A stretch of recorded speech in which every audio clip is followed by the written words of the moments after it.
Саламатсыздар ма? Баршаңызға қайырлы күн болсын. Бүгін сіздерге қайтарымсыз грант 1.380.000 теңгені кімдер ала алады? Бұл екі санатқа бөлінген. Жұмыспен қамту санаты, жұмыссыз болу керек, СП төлеуші болу керек, үшінші кәсіпкер болу керек. Екінші әлеуметтік санат, көпбалалы отбасының мүшесі болу керек. АСП алушылар, мүгедек, мүмкіндігі шектеулі бала тәрбиелеушілер, қандас және қоныс аударушылар. Осы екі санаттың бір санатта сіз кіруіңіз керек.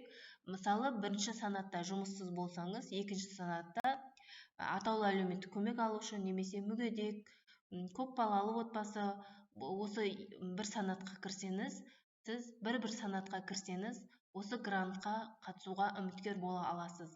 Грантқа қатысу үшін бизнес план керек, сертификат керек, яғни бастау бизнес сертификаты керек болады.